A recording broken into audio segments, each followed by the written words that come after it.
Lights flashing, crowds going crazy. Here comes the voice. He's out of control, can't be stopped. Everyone knows that he's on top. The voice. Can you feel the beat? Welcome to Texas, where everything is bigger. And my guest today on The Voice Versus is no exception. He's a two-time world's heavyweight champion who's fought the likes of Muhammad Ali, Joe Frazier, Ken Norton, Ron Lyle, Evander Holyfield, and Michael Moorer. I'm talking about Big George Foreman. Wow, George Foreman. His stories will amaze you and you'll love his character. So let's go inside now and meet the legend himself. George Foreman, thank you for joining me on The Voice Versus. It's an absolute pleasure, champ. Thank you. Just while I've got your hand there, truth or urban legend that you actually have no fingerprints? I read this on the internet. I'm not sure if it's true. Not true. Not true. Okay, at least we've established that. Let's go back in time. You grew up in an area called the Bloody Fifth here in Houston. Tell me about that area and the young George Foreman who roamed the Bloody Fifth. They really call it the Bloody Fifth because every weekend someone would die.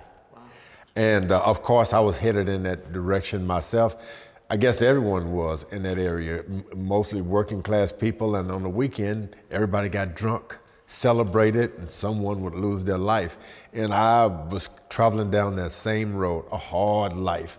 Working mother, broke up from my dad early in life, so wasn't much guidance at all. In your biography, you mentioned you were a bully on the streets. You'd bully people for pocket money for wine and cigarettes. Given the attitude towards stopping bullying today in schools and outside of schools, do you look back on the bully George Foreman and sort of cringe at what you did to people back then? Well, when I look back on life, it was just something that had to be. I mean, the whole world was like George Foreman. I fit in perfectly. If I had to go back, I'd have to be the same thing because the world was the same way.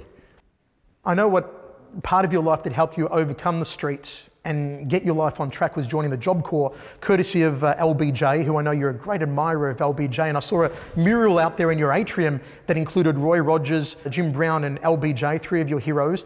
Tell me more about the Job Corps and what LBJ meant to you. Well, Lyndon Johnson was the father of the Job Corps program, and it was a chance. Of course, he had been a school teacher, and he understood that a lot of kids were not learning. They were dropping out of school because they didn't have enough food. They weren't given an opportunity to eat and enjoy life. He created the Job Corps. Look, if you're between 16 and 21 and you're looking for a second chance to get an education, the Job Corps was for us. I read my first book. I had a lot of potential, but it was unlocked by the Job Corps program. Later in life, you'd get to meet Lyndon Johnson. What was that experience like? Oh, big guy, by the way, Lyndon Johnson. I met him, but what a big guy, and bigger in heart. I even presented him with a trophy for fathering the Job Corps program, and I'm still thrilled. He's my favorite president of all time. 1968, you qualify for the Olympic Games. You win a gold medal. The same games which were made famous, or infamous, if you like, by Tommy Smith and John Carlos and their Black Power salute. Do you feel that the publicity and the reactions surrounding their salute and their expulsion from the Games maybe took a little of the luster off your gold medal win? I won a gold medal. It was most definitely the biggest day as an athlete in my whole life. Nothing will ever come second to standing on that platform, listening to your country's national anthem. And beforehand, I'd walked around the ring with a small American flag. I wanted everyone to know where I was from. There were a lot of things going on in '68 Olympics, and I never liked politics or any sort in the Olympics. I think during the '68, it was polluted, and it never would, and it even led to the athletes being slain in Germany, all because everyone knew they could have a big platform. I've never liked any kind of demonstrations in the Olympics. You mentioned the waving of the American flag, which was a huge point of contention. And is it true that when you came back to Houston, especially in the Bloody Fifth, that you received some derision from people because you'd waved the American flag rather than supporting, the Black Power salute of Carlos and Smith? It was strange. I was a 19-year-old boy, and once you get to the Olympics, the only thing that differentiates anyone from in the Olympic Village were the colors we wore. And I really thought if I didn't wave this flag, they wouldn't know where I was from. So I had to make certain once I won, I'm from America, look at the flag. And that was the reason of the flag. And I got back home, there were a lot of troubles, and it was the changing of the guards as far as the America was concerned. A lot of people didn't like my being patriotic. Still to come on The Voice versus George Foreman, Big George talks about some of his legendary opponents.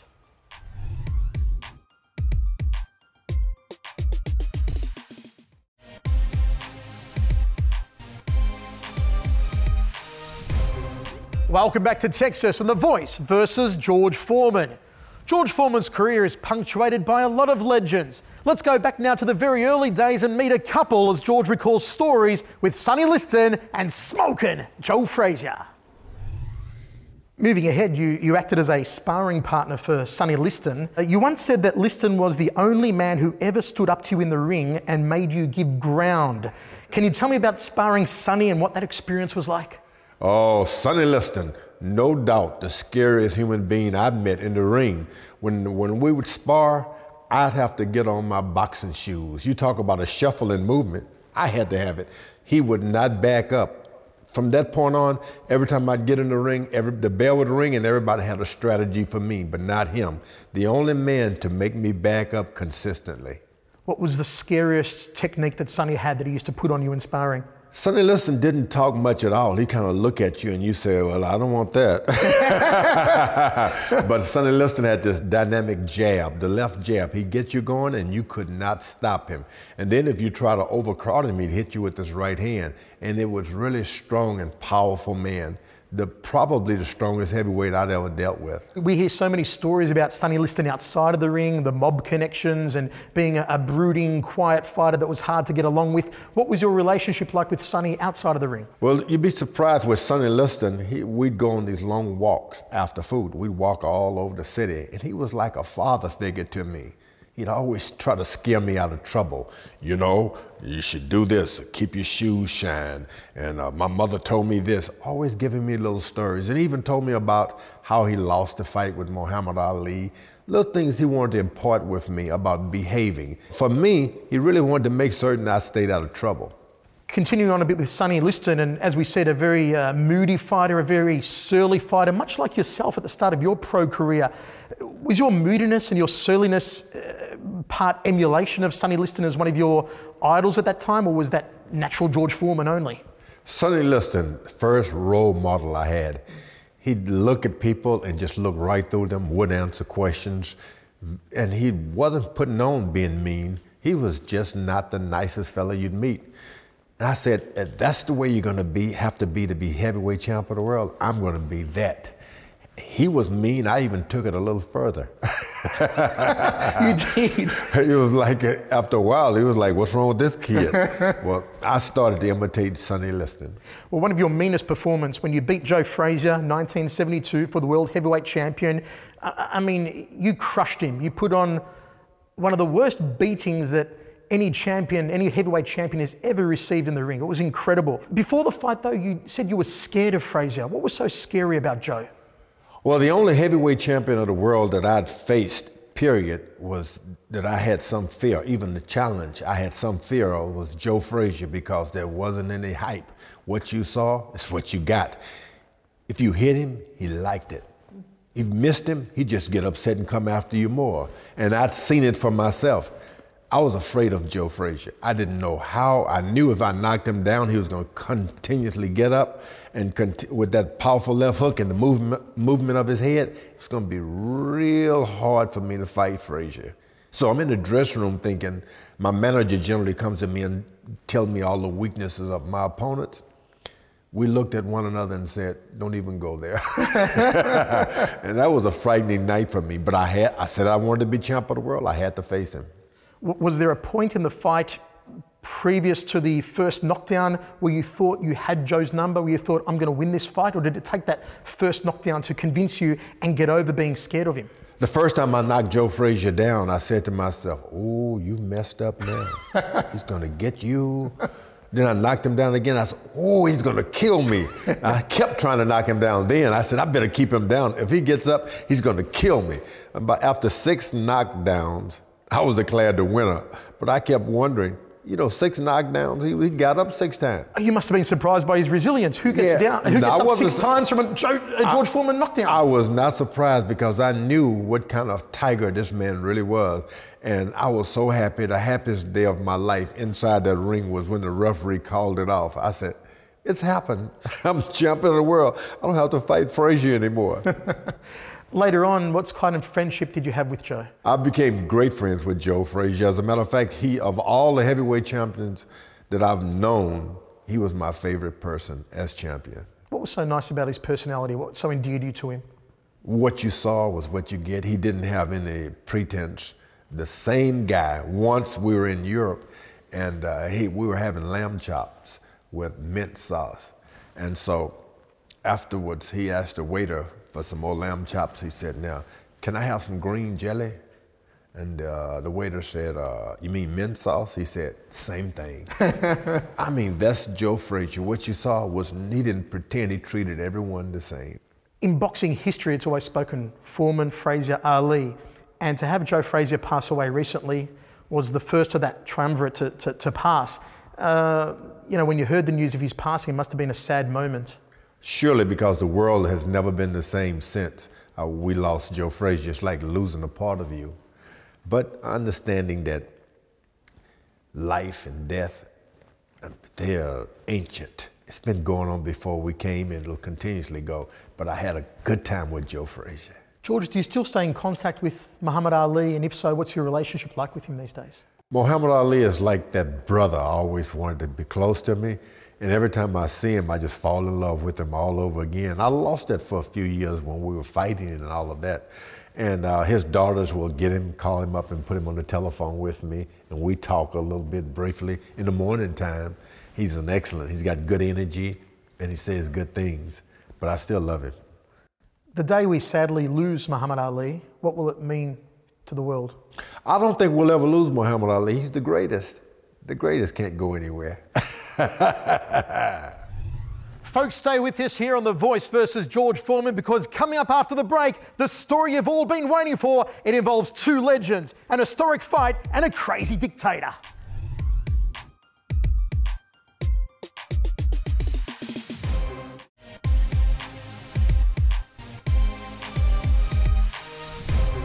Welcome back to The Voice versus George Foreman. 1974, Zaire, Africa, rumble in the jungle, Ali versus Foreman.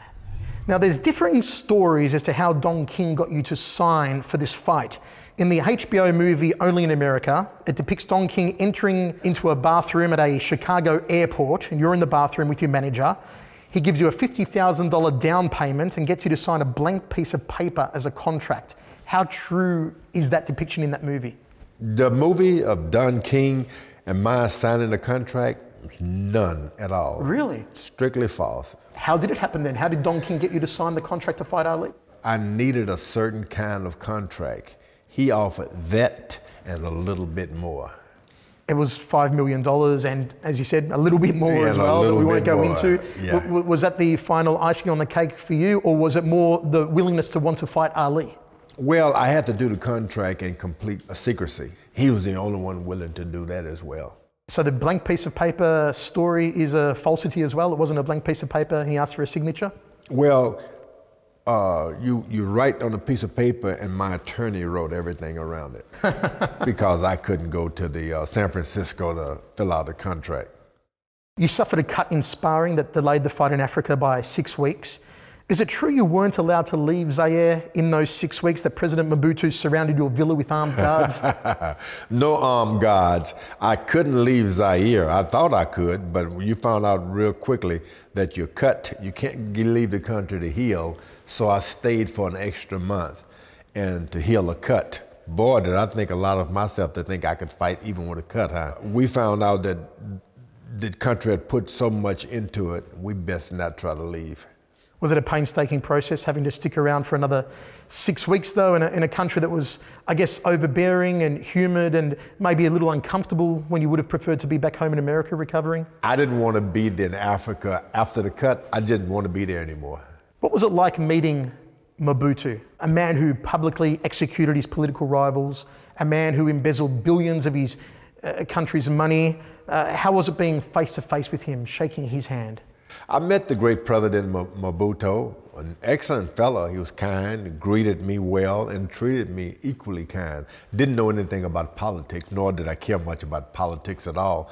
All that I know that Mobutu was kind to my entourage. You often hear about people having presence when you meet them. Certainly when you walked in the room here and we met you, you have a tremendous aura about you, a presence about you. Did Mobutu have a presence about him, and was it a sort of a forbidding, a scary presence about him, or did he just project warmth? How was his presence? I remember the President Mobutu, he was just an ordinary fellow.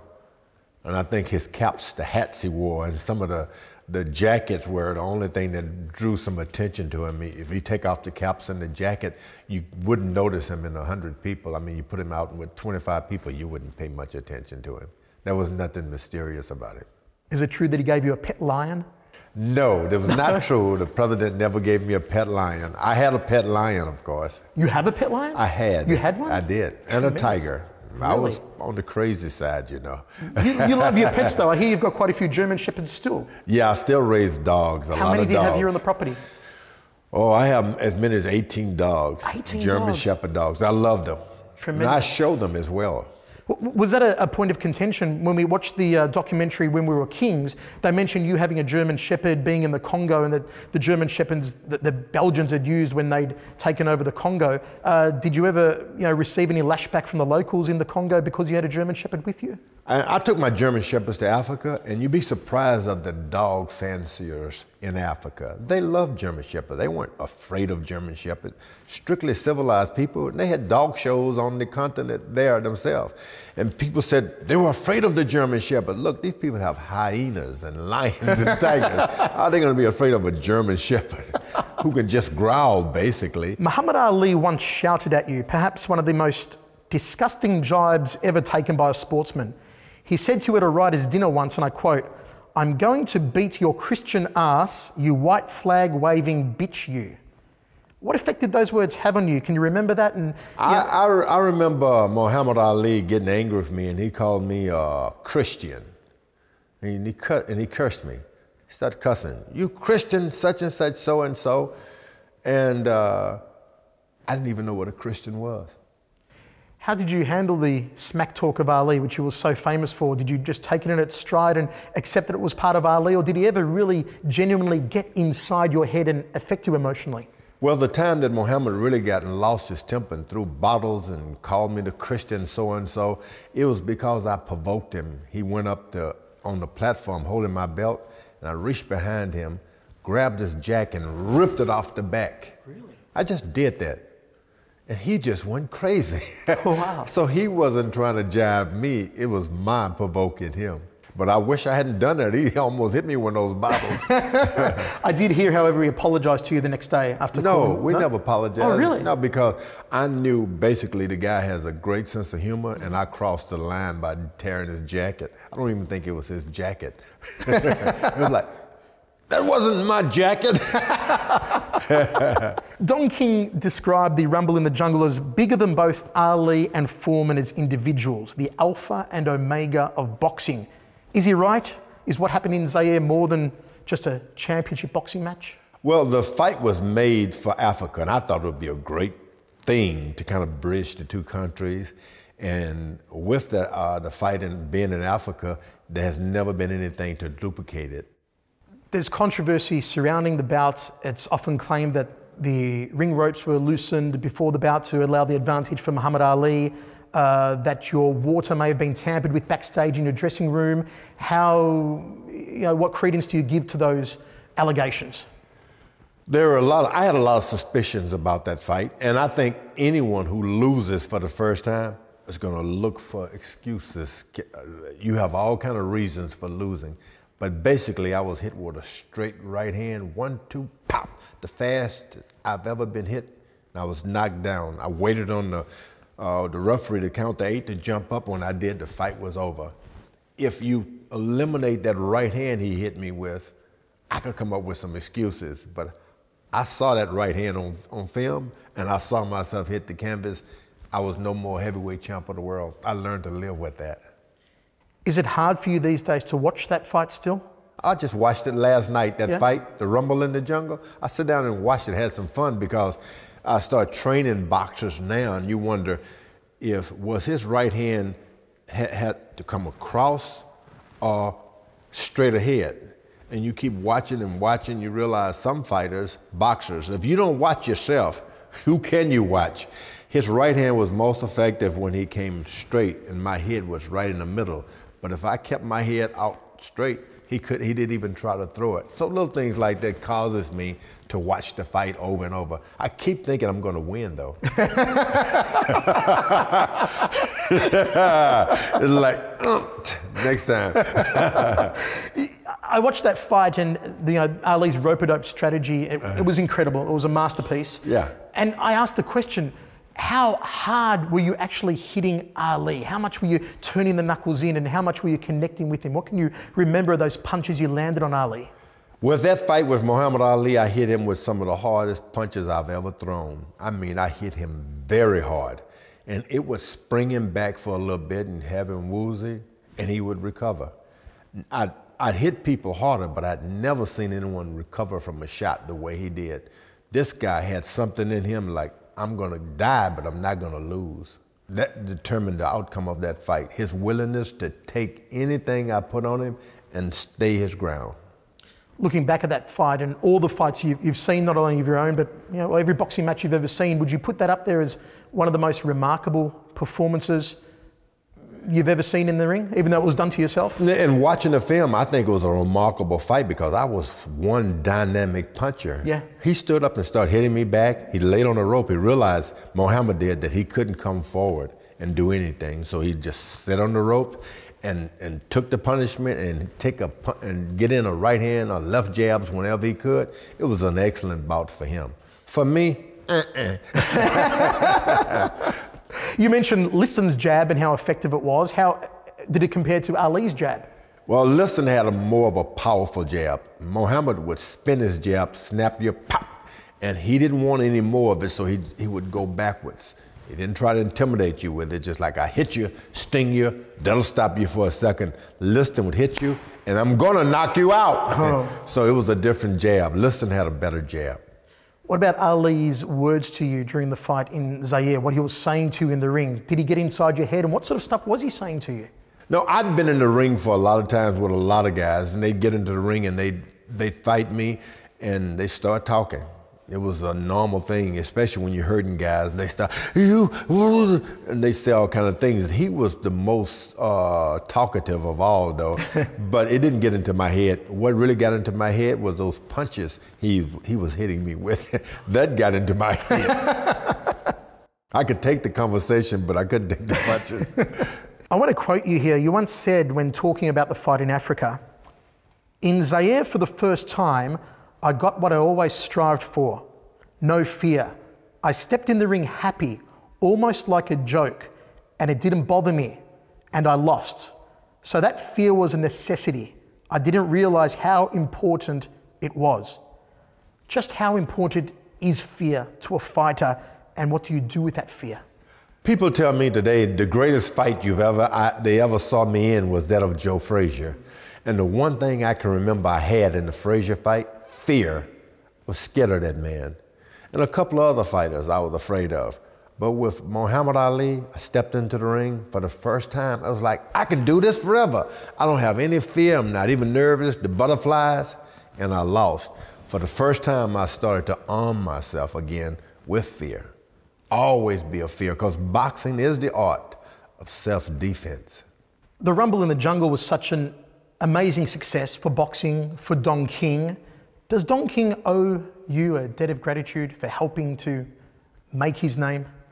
I made a comeback into boxing back in the 80s, and I remember thinking I'd seen Don King, and he heard about it. He didn't offer to help me at all. And I remember telling friends, I helped Don King get into boxing. I made a success of Don King. Now, if that's a fact, I don't need him the second time around either. If I can make King, I can make me. And I remember thinking I'll never ask a favor of him, and I never did. Coming up after the break, Big George Foreman talks about retirement, fear, and meeting God in a dressing room.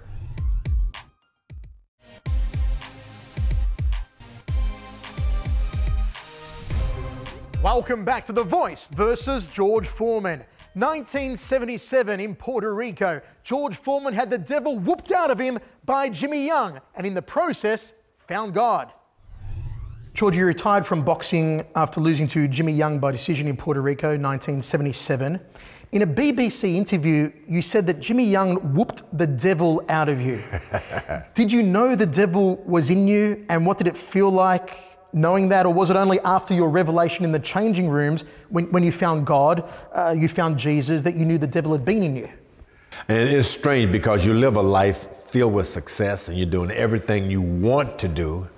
Little did you know that really ignorance was driving you. And I always called the devil ignorance. And Jimmy Young literally whipped ignorance out of me. He whipped the devil out of me. But I didn't think I lost that boxing match. It had gone for 12 rounds. I waited around for the decision. I thought I'd won. I was shocked to realize he'd taken the fight. Went back to my dressing room and my whole life changed. I had an experience within a split second. I was dead and alive again. That's what set me on a course, another course in life. I've read about this story, but I'd like to hear it in your own words. What happened specifically in the change room? Can you detail your revelation and how it happened? What do you remember of it? Oh, I went back to the dressing room and I was hot. It was in Puerto Rico that night. The air conditioning had gone off. It was so hot. I'd gone 12 rounds and I didn't do that much. The ring was hot. I remember getting out of here and I walked into the dressing room, walking back and forward, trying to cool off because as an athlete, you're not supposed to sit down after exhaustion like that. So I tried to cool off, walk out, and I was thinking, well, you don't have to worry about this boxing match. You're still George Foreman. You got money and things. You can go home now and retire to your ranch and die. I said, die? For the first time I heard that word, die, and it just started to multiply. You're gonna die. And I tried to fight off. I said, well, I'm gonna die. And I heard a voice right within my thoughts said, well, you believe in God. Why are you afraid to die? And I was scared. I said, who's that talking? Maybe somebody's playing a joke. So I looked around, I said, look, I'm still George Foreman. I can give money for cancer and for charity and for cancer. And I heard a voice within me say, I don't want your money, I want you. And I tried to start walking back and forward, swiftly trying to keep my life in me. Life is kind of like a smile. You can just feel it leaving off your face. I tried to make a deal, and just when I realized I couldn't make the deal, turning down my money, I said, God, I believe in you, but not enough. Before I could say another word, I was in this dark place, like a dump yard of every sad thought I'd ever had in my life. I looked and there was nothing, no hope. Like someone dropped you in the sea and there's no land anywhere.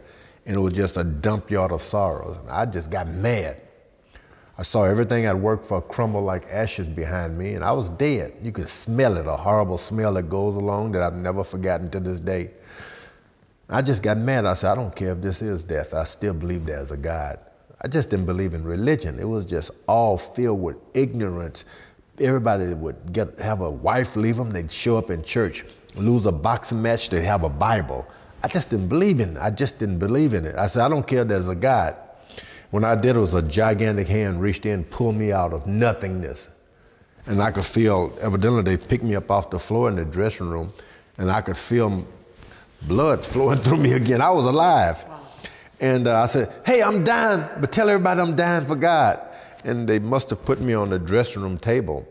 And I told my doctor behind me, Dr. West, move your hands, the thorns on his head are making him bleed. I saw blood coming down my forehead. And my masseuse, I said, move your hands, Mr. Fuller, he's bleeding where they crucified him. I didn't believe in this stuff. And I jumped off the table, fought everybody, got into the shower, it wasn't even in the hot water, and I started screaming, I'm clean, hallelujah, I've been born again. And they got scared. I said, I gotta go tell everybody. They said, we gotta put some clothes on you first. So they laid me on the table and I could hear the voice that I come to my friends, they don't believe me. I come to my brothers and they don't understand me. Now I go to my Father, which is in heaven, and it was gone. And it left me so embarrassed because I was reciting the Bible, kissed everybody in the dressing room, told them I loved them. They put me in intensive care and I saw that little button go boom, boom. I heard if it goes flat, that's the end of it. I had a second chance to live. I was dead and alive again. That's what happened. Incredible. Absolutely incredible. I'm just blown away by that story. It's just such an emotional story, and it's so graphic. And remembering the voice and remembering the looks like the signs of the stigmata almost on you, the crown of thorns and the holes in your hand. And I told my doctor, move your hand because the thorns on his head are making him bleed. And later on I said, I didn't know that. Where did it come from? Wow. I had no idea. My mother used to tell me to go read the Bible when I was a little boy, and I'd take it into the room and look at the pictures and come back acting like I was sad. I didn't read any Bible. I just thought it was a joke for something that you put on poor people. You then went into a life of preaching, correct? Yeah, after that I came home to tell a few people the story, and after I did it, next thing you know, I stopped at one church. Dr. Shula in California asked me to tell it to his congregation, and I'd go to another church, and I was ashamed of this situation, really. I tried to hide out with it. And for 10 years, that's all I did, work as an evangelist. I got ordained in 79, and I started going to prisons and hospitals, praying and talking, and it was my life. I never thought I'd box again. That voice you heard in your head in the change rooms, or not in your head, but inside your heart, your head, wherever it was, whomever's voice it was, whether you perceive it was God's voice, whatever you may call it, have you ever heard it again? Sure, I've heard it again, and I don't like it. Really? Once you hear something like that, it wasn't something I was really happy about. I smelled death.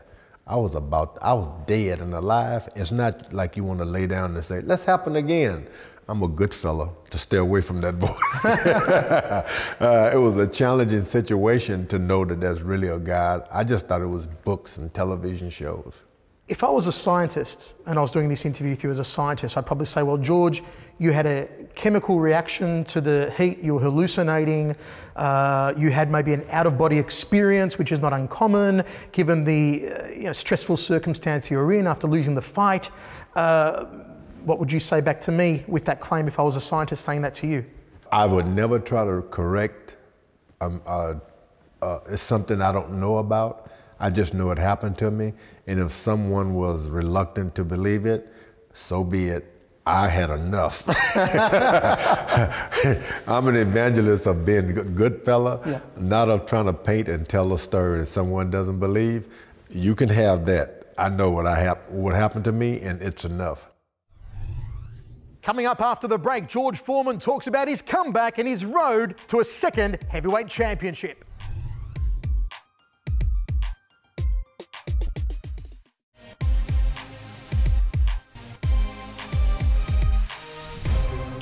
Welcome back to The Voice versus George Foreman.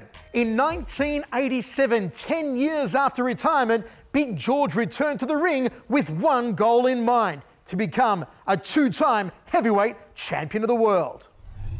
George, you came back to boxing in 1987, shooting for the world title.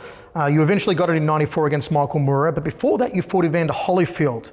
Now, Holyfield said that you at 40 years old hit harder than anyone he'd ever fought before, including a prime Mike Tyson who he'd fought twice. How did you achieve such incredible power in your punches? The one thing I was born with, that they told me when my mom saw me for the first time, born in a house in Marshall, Texas, she said, first words, he big. And I think along with that size, that punch developed. I always thought I could touch anything I'd hit, I could break it, even as a boy. And for bad reason, I'd even break windows. But I had that ability to break things with my hand. I've also seen footage of you doing some crazy training routines. I've seen you carrying cows over your shoulders, chopping wood with an axe. Did things like that contribute to your power as well in your fights? Well, when you're a puncher, the chances of you really getting tired are really special, because when you throw a big punch, a lot of oxygen, a lot of road work just disappears. And you can find yourself really a good puncher, but depleted of energy and stamina real quickly. So I would carry big things on my back, logs, cows, pull cars, anything, to make certain that over a long period, I could have energy and stamina over the long route. When you came back in 1987, you fought Steve Zilski. You had a new type of jab you'd been working on. How did that jab of 87 differ from the jab you had back in the mid-70s? I was going to make certain that the second time around that my jab would be the strongest punch because it's the closest thing to the man. And most guys would watch out for my right hand, but I could beat them to the punch. It was like a guy running track on your mark. And as soon as they move, I take off with the jab and hit them. And it would hurt them in the same way my right hand would. So I developed a more powerful jab the second time around. Before the Michael Moorer fight in 1994, there was a press conference where Moorer's trainer, Teddy Atlas, I remember, got in your face. He pushed you, he had some words in your ear. Do you remember what he said to you? What happened there between you two guys? What was his beef with you? Well, Teddy Atlas, I always knew. Now remember, I was a young boy and I had trainers. The second time around, I was an old guy and I was my own trainer. And you don't try to beat the fight as much as you want to beat his corner. And Teddy Atlas, a brilliant genius with training. I needed to shake him up a little bit, and I did. He came over to say, "Hi, George, how you doing?" I said, "Get away from here. You don't want to shake my hand. Go on." And he walked away, and he realized, I'm not going to let him talk to me like that. So he came back, "You can't talk to me like that." He started pushing me, and I was like, don't. But I just agitated him enough to throw him off.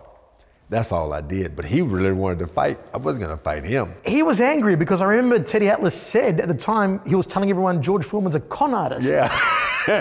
And he was true. I conned him that time. But I quietly told him in a nice way, "Get away from here. You don't want to bother me." And he just couldn't take the idea that I spoke with him like that. You played some mind games of your own with Moorer and with Atlas. I believe there was a sparring session you did just before the fight where you allowed yourself to get beaten on by your sparring partner, knowing that they would watch the footage and think, hey, George Foreman's going to be an old pushover, we'll beat him easily. Well, I'd had this style previously, prior to the Moore fight, even with Holyfield, where I covered myself up and I came forward and you could land all kinds of shots. This time I had to convince them that I was going to do the same thing, but I never came forward. I never bowed my head at all. I kept my tall range, and that surprised Michael Moore and his corner. They were looking for me to bend down and land that shot, but I watched film this time, and I had a few tricks up my sleeve. You knock out Moorer in the 10th round. I thought it was genius. I was watching it just a couple of nights ago where you throw the 1-2, and then just seconds later, you just drop it slightly. Talk me through that knockout again and what was going through your mind technically, strategically, and how you just knew just to drop that 1-2. The most basic combination in boxing, the thing you learn when you first walk into a boxing gym, the jab 2, and you use it to win the heavyweight championship of the world. Talk us through that. And I win the fight with Michael Moore, and I cried. I don't mean literally cried, but in the ring, I had to throw away a great philosophy. I had developed this magnificent, powerful left jab. And it was all I had to get me everywhere I'd gone in boxing. This night, I would have to take the power off that left jab to land the right hand. I'd hit him with the jab, but I couldn't snap his head back because the right hand would have to come quickly, very fast, faster than he would have imagined I could throw a punch. And I cried because I said, pow, pow. And I hit him real hard and he stood still. I said, maybe if I just lowered it a little. And I lowered the right hand and did it again. Pow, pow, no power on the left hand. And there he was on the canvas. I was amazed. It was strategy. I've been working on it for months and months, but to see it actually come together like that, it blew me away. You have one of the highest knockout ratios in boxing history, and you're responsible for some of the most vicious knockouts we've ever seen. The knockout of Ken Norton was amazing. Joe Frazier twice. The knockout of Moorer, of course, in the 10th round to win the championship. My favourite knockout of yours was the Jerry Cooney knockout. I thought it was the most gangster knockout I've seen from a heavyweight. Ken LaCosta, Terry Anderson. Of all the knockouts throughout your career, which one do you feel was your most vicious? Which one did you feel your fist go into the opponent and hurt them the most? Oh, I had so many knockouts. There are a lot of people who could say and count what was the most dynamic knockout you had, but I had so many of them. I was in the ring with Ron Lyle, and I just tried to hit him with that hard shot, the hardest shot. I never did get it. So finally I got him up against the ropes and started throwing many punches, and he fainted. I think that was the best series of punches I'd ever thrown, and I couldn't tell you which one did it. Still to come on The Voice versus George Foreman, I talked to Big George about life outside of the ring and some of his entrepreneurial adventures.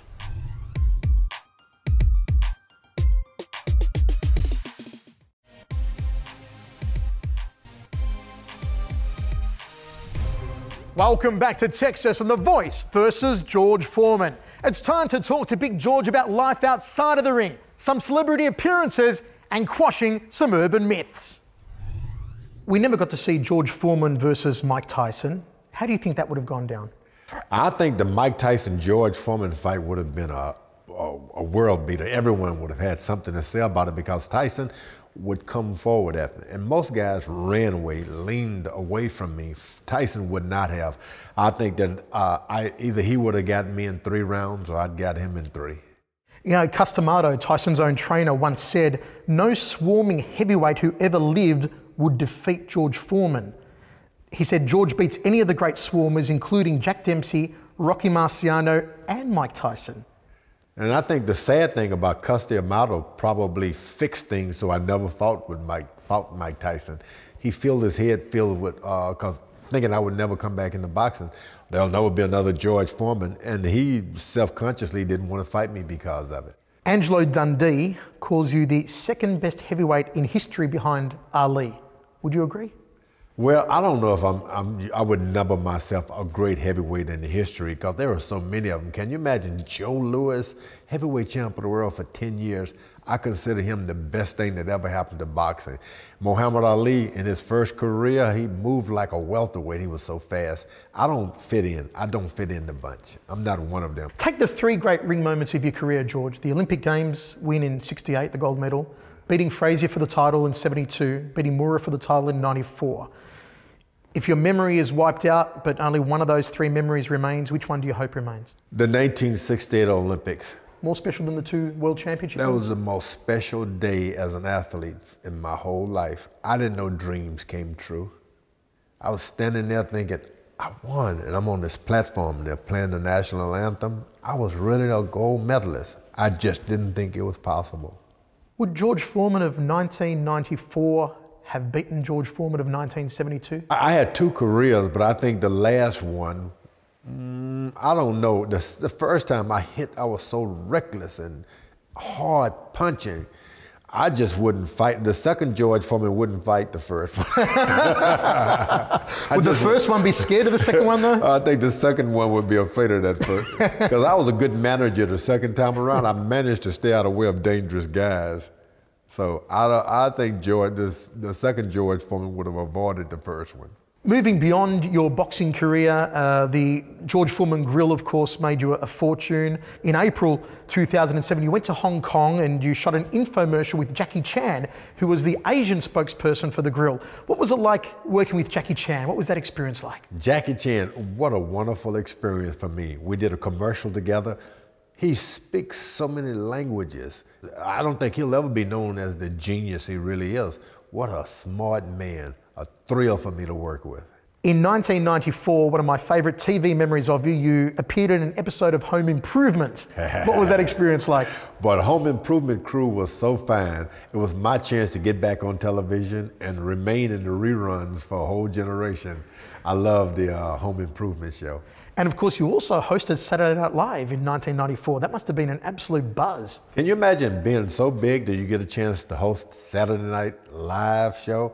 That was something to talk about. I still like the reruns of that one. I've got a series of true or false questions. I'll shoot them to you here. True or false? Hulk Hogan was offered the Lean Mean grilling machine before you were offered to endorse it. Hulk Hogan, I have no idea of him having, the grilling machine was nothing to offer. It was my machine. Okay, so we'll take a false on that one. Yeah. Okay. You have a 64-car garage. True or false? No, it's only a 60 car. Oh, I'm sorry, George. Excuse me. Only a 60-car garage. But I don't know how many cars in that garage. I really don't. I started collecting cars. Then you start hiding them from your wife, and you just forget. What's your favorite car you own? My favorite car is a 1977 Volkswagen Beetle. It's convertible. It's the only car I truly wanted. Okay, I'm assuming that in the garage, I want to take a look at it later, but I'm assuming you've probably got Rolls Royces and Ferraris and Chevrolets and these pimped out cars in there, but you're choosing a Beetle as your favorite car? If you take every car out of that garage, the one thing I would hope to hold on to is that Volkswagen Beetle. I always wanted one, and when I was in the Job Corps, it would be about 7 of us in one car. George, you wouldn't fit in the Beetle. Then I did it. True or false, you were part owner of a racehorse named Future Destiny that won the Blossom Final in 2006. And you know what? I've had a lot of racehorses, the trotters, of course, the standard breds, and Future Destiny was my horse.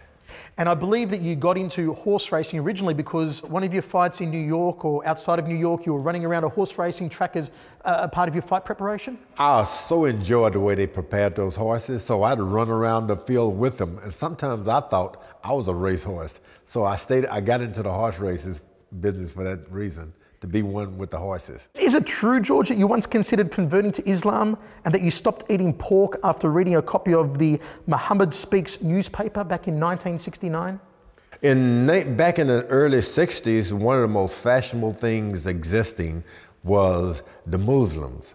They had the newspaper, they had bean pies and things of that nature, and some pretty girls were journeying up with that. So I had a mind to try it myself. I really did. I wanted to talk about it and talk to people about it, reading the Muhammad speech. I really enjoyed it. True or false, you made more money off the George Foreman grill than you made as a boxer? I made a lot more money grilling things than I did boxing people.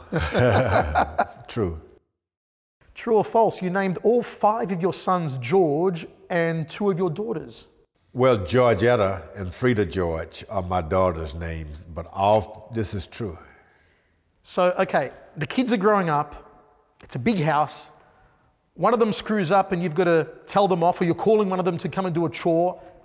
Do they all come running at once when you scream out, George, come here? Do 5 brothers come running at once? How does it work? Look, if you're going to be a great boxer, a good boxer, you must make preparation for memory loss. So, George, that's all I say. Even the ones who are not named George come. How did you feel when George Edward Foreman, nicknamed Monk, entered into a boxing career? Monk had a chance to box, and it was a lot of fun. I traveled around, prepared him, and it was scary to see him walk into the ring. I never could handle his being hit at all. Your daughter Frida George was also a boxer?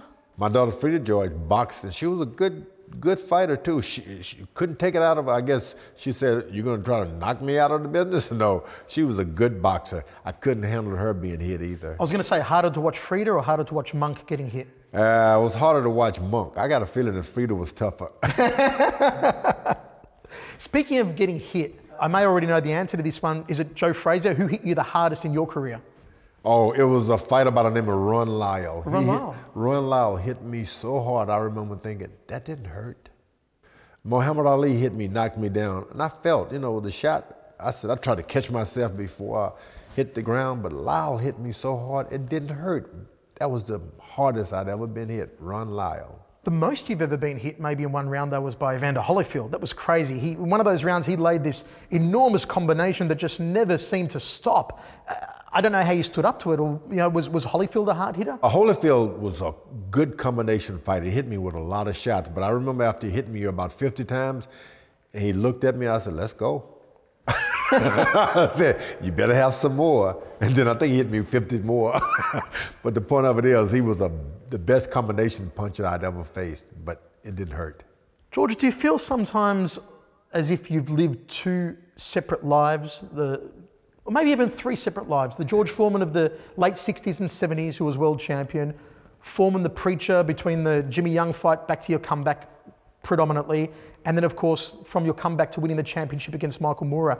Do you feel that you've lived 2 or 3 different lives, and how far removed do you feel that Foreman of 74 is from Foreman today? When you look back at yourself, do you think to yourself, I hardly recognize myself? And I look back at my life all the time and think about the first George Foreman. I think this George Foreman just took everything he had put together, an Olympic champion, first time heavyweight champion of the world, and I just stepped into his shoes and his money. And I used up his money the first time, but the point of it is there were 2 different lives. I don't really know the first guy. People come up and say, "George, you did this," and I'm thinking, embarrassing. And then, but I'm just happy that I had that connection. But I do feel like I've lived 2 or 3 different lives. How do you explain that there's so many fighters out there that have taken punishment and showed the signs of having taken punishment? Pugilistic dementia they've suffered, faces are badly scarred up, but you still look beautiful, you sound fantastic, you have all your faculties. You took some big knocks in your career as well. How do you explain the fact that... I don't know. Listen to this. ZYXWVUT is RQPON MLK JIHGFED CBA. Now, is there an eye chart behind me? What the hell? Well, that was the alphabets backwards. Before I started boxing, I could say them forward. I got knocked around a little bit. No, but I've had a good stay with boxing, only because I was always in good conditioning. George, to me, you'll always be a champion. This has been an absolute honour and a pleasure, and I love you heaps. Thank you for joining on The Voice Versus.